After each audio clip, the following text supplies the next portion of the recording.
حضرت عبداللہ بن مسعود رضی اللہ تعالیٰ عنہ سے روایت ہے کہ رسول اللہ صلی اللہ علیہ وآلہ وسلم نے فرمایا، جس نے ہمیں دھوکہ دیا وہ ہم میں سے نہیں، فریب اور دھوکہ آگ میں ہے۔ حضرت عبداللہ بن مسعود رضی اللہ تعالیٰ عنہ سے روایت ہے کہ انہوں نے کہا، میں نے پوچھا، اے اللہ کے نبی صلی اللہ علیہ وآلہ وسلم، کون سا عمل جنت سے زیادہ قریب ہے؟ فرمایا، نمازیں اپنے اپنے اوقات پر پڑھنا۔ میں نے پوچھا، اے اللہ کے نبی صلی اللہ علیہ وآلہ وسلم، اور کیا؟ فرمایا، والدین کے ساتھ حسن سلوک کرنا۔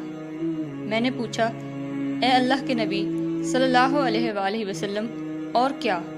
فرمایا، اللہ کی راہ میں جہاد کرنا۔ فرمان مصطفیٰ صلی اللہ علیہ وآلہ وسلم ہے، اگر ابن آدم کے پاس سونے کی 2 وادیاں بھی ہوں تب بھی یہ تیسری کی خواہش کرے گا، اور ابن آدم کا پیٹ قبر کی مٹی ہی بھر سکتی ہے۔